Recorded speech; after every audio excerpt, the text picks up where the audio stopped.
Chapter number 19 excretory product and there elimination. Animal अपने अंदर ammonia, urea, uric acid, CO2, water और ions जैसे sodium, potassium, chloride, phosphate, sulphate, इनका क्या करते हैं, एक्यूमुलेशन करते हैं। ये एक्यूमुलेशन मेटाबॉलिक वेस्ट की वजह से भी हो सकता है या फिर एक्सेस इंजेशन की वजह से। इन सब्सटेंस को बॉडी के अंदर से बाहर निकालना होता है टोटली या फिर पार्शली। और इसी चैप्टर में ये पढ़ने जा रहे हैं कि इन सब्सटेंस का किस तरीके से एलिमिनेशन होता है कॉमन नाइट्रोजनस वेस्ट पर ज़्यादा जोर देकर। Ammonia, urea, uric acid major form है नाइट्रोजनस वेस्ट की जो एनिमल एक्सक्रीट करते हैं। अमोनिया की बात करें तो मोस्ट टॉक्सिक फॉर्म है और इसके एलिमिनेशन के लिए वाटर की जो अमाउंट होती है वो काफ़ी ज़्यादा होती है। वहीं बात करें यूरिक एसिड की तो वो लीस्ट टॉक्सिक होता है और मिनिमम वाटर की रिक्वायरमेंट के इसका एलिमिनेशन किया जा सकता है। It can be remove with a minimum loss of water. जो अमोनिया की एक्सक्रीट करने की प्रोसेस है उसको अमोनिटेलिज्म कहते हैं। काफ़ी bony fishes, aquatic amphibians and aquatic insect are ammonotelic in nature. Ammonotelic के लिए क्या होगा, पानी की ज़्यादा अमाउंट होती है इसके एलिमिनेशन के लिए, तो इसमें बोनी फिशेस आ जाती हैं जो कि पानी में रहेगी। एक्वेटिक एम्फीबियंस और एक्वेटिक इंसेक्ट ये क्या है, अमोनिटेलिक इन नेचर। अमोनिया चूँकि ये रेडिली सॉल्युबल है तो जनरली एक्सक्रीट हो जाती है डिफ्यूज़न के थ्रू अक्रॉस बॉडी सरफेस या फिर गिल्स के through in fish as ammonium ions की फॉर्म में। अमोनियम की फॉर्म में क्या हो जाता है, बॉडी सरफेस के थ्रू या फिर गिल सरफेस के थ्रू एक्सक्रीट हो जाता है by diffusion. In case of fish के केस में ये इस तरीके से एलिमिनेट हो जाता है। किडनी कोई ऐसा सिग्निफिकेंट रोल अदा नहीं करती है इसके रिमूवल के लिए। टेरेस्ट्रियल एडेप्टेशन की बात करें तो टेरेस्ट्रियल एडेप्टेशन के अंदर नाइट्रोजनस वेस्ट जो होता है वो लेसर टॉक्सिक होता है जैसे यूरिया और यूरिक एसिड। और इसका ये जो इनका प्रोडक्शन हो रहा है नाइट्रोजनस वेस्ट का in the form of urea और यूरिक एसिड, ये क्यों होता है, जिससे कम से कम वाटर को, जिससे ज़्यादा से ज़्यादा वाटर को बचाया जा सके for the conservation of the water. Mammals और कई टेरेस्ट्रियल एम्फीबियन और marine fishes mainly excrete urea और उन्हें क्या कहते हैं, यूरियोटैलिक। कौन, मैमल्स, टेरेस्ट्रियल एम्फीबियन और मैराइन फिश मेनली क्या एक्सक्रीट करते हैं, यूरिया, और इसको क्या कहते हैं, ureotelic animals.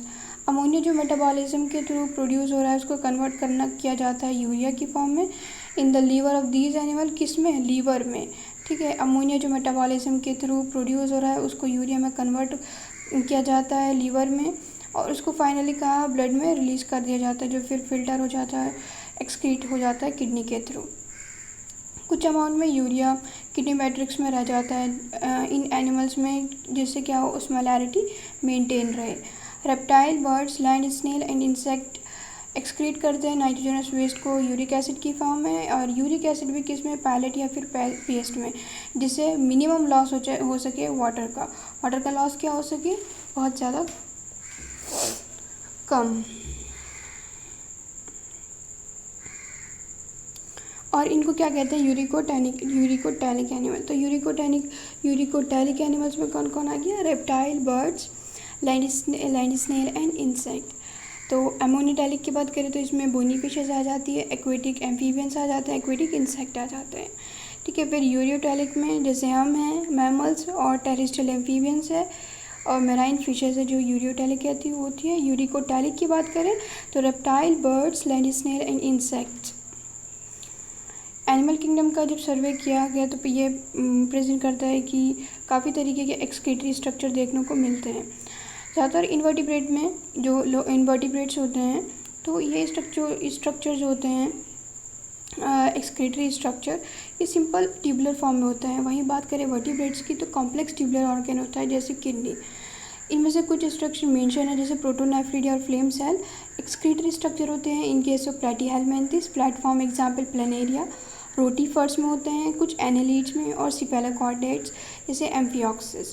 Protonephridia primarily concern है with the ionic and fluid volume regulation. Protonephridia का जो मेनली किस चीज़ से कंसर्न है, वो आयनिक और फ्लूइड वॉल्यूम के रेगुलेशन से या फिर ये कहे कि ऑस्मो रेगुलेशन से मेनली कंसर्न है, प्राइमरी कंसर्न है। नेफ्रीडिया ट्यूबुलर एक एक्सक्रीटरी स्ट्रक्चर है अर्थवर्म का और अदर एनालिड्स का। नेफ्रीडिया क्या करता है, नाइट्रोजनस वेस्ट के रिमूवल में मदद करता है और साथ साथ फ्लूइड और आयनिक बैलेंस का भी मेंटेनेंस रखता है। मालपीजियन ट्यूब्यूल एक्सक्रीटरी स्ट्रक्चर होता है ज़्यादातर इंसेक्ट के अंदर, कॉकरोच को मिलाकर, including cockroaches. Malpighian tubules nitrogenous waste को रिमूवल में मदद करते हैं और साथ में उसमोरेगुलेशन में भी मदद करते हैं। एंटीनल ग्लैंड और green gland perform the excretory function in the crustacean like prawns. Antennal gland और ग्रीन ग्लैंड का क्या है, एक्सक्रीटरी फंक्शन है क्रस्टेशियंस के अंदर। जैसे क्रस्टेशियन में कौन आ जाएगा, प्रॉन। प्रोटोनेफ्रीडिया किसका था एक्सक्रीटरी स्ट्रक्चर, प्रोटोनेफ्रीडिया का दूसरा नाम है फ्लेम सेल और ये एक्सक्रीटरी स्ट्रक्चर है प्लैटीहेलमिन्थस का, रोटीवर्स का, कुछ एनालिड्स का, सिफेलोकॉर्डेट्स का। सिफेलोकॉर्डेट्स में एम्फिऑक्सिस आ जाएगा। प्रोटोनेफ्रीडिया का जो प्राइम कंसर्न है या फिर प्राइमरी कंसर्न है किससे, आयनिक या फिर फ्लूइड वॉल्यूम के रेगुलेशन से या फिर ओस्मो रेगुलेशन भी कह देते हैं। Nephridia tubular excretory structure in case of earthworm and other annelid. Nephridia भी क्या एक्सक्रीटरी स्ट्रक्चर है, ये नाइट्रोजनस वेस्ट के रिमूवल में मदद करता है, साथ साथ आयनिक और फ्लूइड के मेंटेनेंस में भी। मालपीजियन ट्यूब्यूल्स एक्सक्रीटरी स्ट्रक्चर होते हैं ज़्यादातर इंसेक्ट के अंदर, including cockroach. Malpighian tubule nitrogenous waste के रिमूवल में मदद करते हैं और ऑस्मो रेगुलेशन में भी। एंटीनल ग्लैंड और ग्रेन ग्लैंड क्या करते हैं, एक्सक्रीटरी फंक्शन परफॉर्म करते हैं इन क्रस्टेशियन लाइक प्रॉन्स। फिर बात करते हैं ह्यूमन एक्सक्रीटरी सिस्टम की।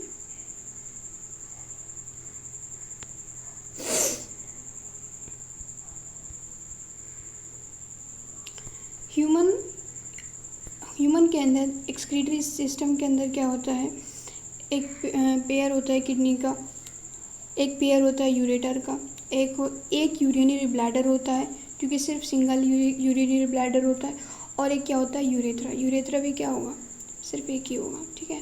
तो a pair of kidney, a pair of ureter और यूरिनरी ब्लैडर है और एक यूरेथ्रा है। किडनी रेडिश ब्राउन कलर की होती है, बीन शेप्ड स्ट्रक्चर की होती है जो लास्ट थोरैसिक और थर्ड लंबर वर्टिब्रा में के बीच में पाई जाती है। कहाँ पे पाई जाती है, लास्ट थोरैसिक का लास्ट कौन सा होगा, 12 वर्टिब्रा, ठीक है। तो लास्ट थोरैसिक और third lumbar vertebra, last thoracic that means जो उसकी 12th वर्टिब्रा होगी,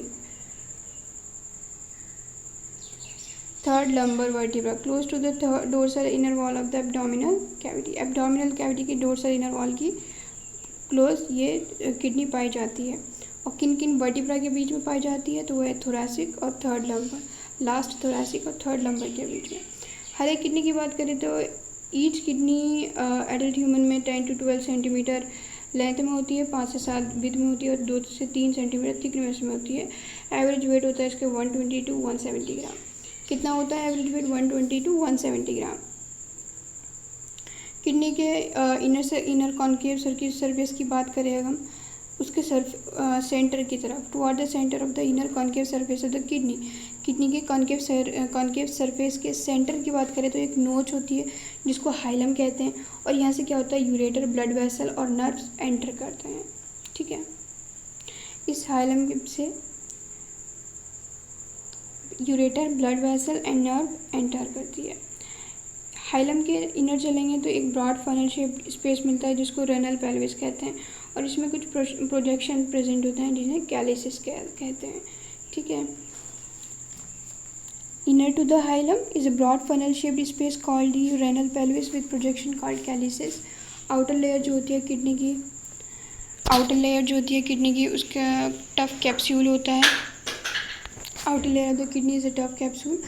और किडनी के अंदर की बात करें तो 2 जोन होते हैं, एक आउटर कॉर्टेक्स और एक इनर मेड्यूला फिर कुछ कोनिकल मासेस में डिवाइड हुआ रहता है, मेड्यूलरी पिरामिड जो कैलिसिस में प्रोजेक्ट हुआ रहता है। कॉर्टेक्स एक्सटेंड करता है in between the medullary pyramid as renal column called column of Bertini. Diagram में भी दिखाया है कॉलम ऑफ बर्टनी जो क्या है, मेड्यूलरी पिरामिड के बीच का एक्सटेंशन है। कॉर्टेक्स एक्सटेंड करता है, मेडुलरी पिरामिड का एक्सटेंशन नहीं है बल्कि कॉर्टेक्स एक्सटेंड करता है मेडुलरी पिरामिड के बीच में। Cortex extend in between the medullary pyramid as renal columns की फॉर्म में। और इसको क्या कहते हैं, कॉलम ना बर्टनी। हर एक किडनी की बात करें तो 1 million complex tubular structure present होते हैं। Each kidney has nearly 1 million complex tubular structure, जिन्हें क्या कहते हैं, नेफ्रॉन, जो क्या फंक्शनल यूनिट है। हर एक नेफ्रॉन के 2 पार्ट होते हैं, ग्लोमेरुलस और दूसरा रेनल ट्यूब्यूल। ग्लोमेरुलर क्या है, टफ्ट है ये कैपिलरीज का, जो कि एफरेंट आर्टीरियोल से मिलके बना होता है। ठीक है, हर एक नेफ्रॉन के 2 पार्ट होते हैं, एक ग्लोमेरुलस, दूसरा रेनल ट्यूब्यूल। ग्लोमेरुलस कैपिलरीज के टफ्ट होता है, काफ़ी सारी कैपिलरीज आपस में टफ्ट बना देती, इकट्ठा हो जाती है। और ये कैपिलरीज किसके बनती है, एफरेंट आर्टीरियोल से। और एफरेंट आर्टीरियोल क्या है, रेनल आर्टरी की ही एक फाइन ब्रांच है। ब्लड जो ग्लोमेरुलस से पास हो रहा है वो कहाँ चला जाता है, इफरेंट आर्टरियोल में, या फिर ग्लोमेरुलस से ब्लड इफरेंट आर्टरियोल में चला जाता है। मतलब blood from the glomerulus is carried away by an efferent arteriole. Renal tubule की शुरुआत की बात करते हैं, कहाँ से शुरुआत होता है, double wall cup like structure, जिसे क्या कहते हैं, बोमेन्स कैप्सूल। और ये बोमेन कैप्सूल एनक्लोज करता है ग्लोमेरुलस को। बोमेन कैप्सूल क्या है, एक the renal tubule begin with a double wall cup like structure. Bowman's capsule double wall cup like structure है जो ग्लोमेरुलस को एनक्लोज करता है। ग्लोमेरुलस और साथ में बोमेन्स कैप्सूल। बोमेन कैप्सूल क्या है, double wall cup like structure है जो ग्लोमेरुलस को एनक्लोज करता है। ठीक है, glomerulus along with the Bowman's capsule is called Malpighian body और रेनल कार्पसल्स। ग्लोमेरुलस और साथ में बोमेन्स कैप्सूल क्या टुगेदर कॉन्स्टिट्यूट करता है, माल्फिजियन ट्यूब्यूल्स को। What is Malpighian tubule, glomerulus और साथ में बोमेन्स कैप्सूल। ट्यूब्यूल कंटिन्यू होता है एक हाईली कॉइल नेटवर्क के अंदर। ये ट्यूब्यूल क्या करता है, फिर फर्दर कॉइल हो जाता है पीसीटी के अंदर, प्रॉक्सिमल कन्वोल्यूटेड ट्यूब्यूल्स, पीसीटी। एक हेयर शेप की हैंडलीज लूप होते हैं, एक हेयर पिन शेप की हैंडली लूप होते हैं जो नेक्स्ट पार्ट होता है ट्यूब्यूल का, पीसीटी के बाद का पार्ट, जो जिसके अंदर डिसेंडिंग पार्ट होता है और साथ में असेंडिंग लिम्ब होती है। असेंडिंग लिम्ब कंटिन्यू होता है another highly coil tubular region में, जिसे क्या बोलते हैं, distal convoluted tubule. Hair shape pin Henle loop next part होता है ट्यूब्यूल का, जिसके अंदर डिसेंडिंग और असेंडिंग लिम्ब होता है। असेंडिंग लिम्ब कंटिन्यू होता है into the another highly coil tubular region, जिसको डिस्टल कन्वोल्यूटेड ट्यूब्यूल कहते हैं। ये एफरेंट आर्टीरियोल है, फिर उसके बाद efferent arteriole, glomerulus, Bowman's capsule, एक हैंडली लूप आ जाएगा, डिसेंडिंग लिम्ब, असेंडिंग लिम्ब, फिर ये हैंडली लूप का असेंडिंग पार्ट कन्वर्ट हो जाता है into the hand distal convoluted tubule.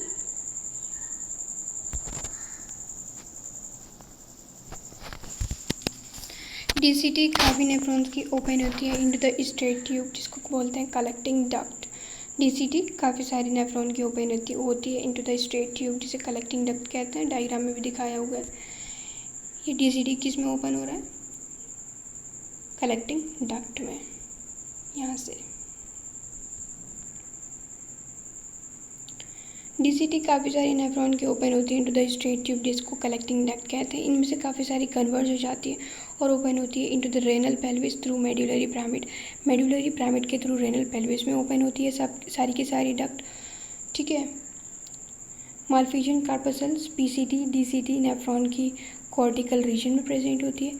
कौन, Malpighian corpuscles PCT DCT nephrons के ये जितने भी ट्यूब्यूल्स हैं ये कहाँ सिचुएट रहते हैं, कॉर्टिकल रीजन में किडनी के। और वहीं लूप ऑफ हैंडली की बात करें तो ये मेड्यूला के डीप में प्रेजेंट होते हैं।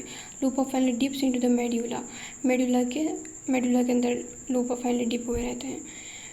नेफ्रॉन की मेजॉरिटी की बात करें तो लूप ऑफ हैंडली बहुत ज़्यादा शॉर्ट होता है और सिर्फ बहुत ही मेजॉरिटी की बात करें नेफ्रॉन की तो लूप ऑफ हैंडली बहुत ज़्यादा शॉर्ट होता है और एक्सटेंड करता है up to a little into the medulla. इस तरीके के नेफ्रॉन को क्या कहते हैं, मतलब बहुत ज़्यादा डीप नहीं जाएगा, मेजॉरिटी में लूप ऑफ हैंडली से थोड़ा बहुत ही मेडुला के अंदर होगा। इस तरीके के जो नेफ्रॉन है इनको क्या कहते हैं, कॉर्टिकल नेफ्रॉन, जिसमें हैंडली लूप ज़्यादा अंदर तक नहीं जाता मेडुला के अंदर। ठीक है। इस तरीके के नेफ्रॉन को क्या कहते हैं, कॉर्टिकल नेफ्रॉन। और कुछ नेफ्रॉन के अंदर लूप ऑफ हेनले बहुत ज़्यादा लंबा होता है, लॉन्ग होता है, तो मेडुला में काफ़ी गहराई तक चला जाता है। इस तरीके के नेफ्रॉन को कहते हैं juxta medullary nephron. Efferent arteriole जो कि ग्लोमेरुलर से इमर्ज हो रही है, फाइन कैपिलरी नेटवर्क का फॉर्मेशन करती है रेनल ट्यूब्यूल के अराउंड, जिसको कहते हैं पेरीट्यूबुलर कैपिलरीज। पेरीट्यूबुलर कैपिलरीज कहाँ से बनी, इफरेंट आर्टेरियोल से, जो कहाँ से इमर्ज हो रही है, ग्लोमेरुलर से। वो फाइन कैपिलरी नेटवर्क का फॉर्मेशन करती है अराउंड द रेनल ट्यूब्यूल, जिसे क्या कहते हैं, पेरीट्यूबुलर कैपिलरीज। एक माइन्यूट वेसल इसी नेटवर्क की, किसकी, पेरीट्यूबुलर कैपिलरीज की, हेनले लूप के पैरेलल चलती है और एक यू शेप्ड वासा रेक्टा बना लेती है। वासा रेक्टा यहाँ पर दिखा रखी है, ये रहा वासा रेक्टा, हेनले लूप के पैरेलल चल रही है, फिर यू शेप का वासा रेक्टा बन जाता है। किसका एक्सटेंशन है, वासा रेक्टा, इफरेंट आर्टेरियोल का। ठीक है। एक माइन्यूट वेसल इसी नेटवर्क की पेरीट्यूबुलर कैपिलरीज की पैरेलल चलती है हेनले लूप के, और फिर यू शेप का वासा रेक्टा का फॉर्मेशन कर लेती है। वासा रेक्टा किस में एब्सेंट होगी, ऑब्वियसली कॉर्टिकल नेफ्रॉन में एब्सेंट होगी, क्योंकि कॉर्टिकल नेफ्रॉन में जो हेनली लूप है वो मेडुला में ज़्यादा गहराई तक नहीं जाता। तो वासा रेक्टा इज एब्सेंट और हाईली रिड्यूस्ड होगा भी, तो बहुत ज़्यादा रिड्यूस्ड होगा इन कॉर्टिकल नेफ्रॉन।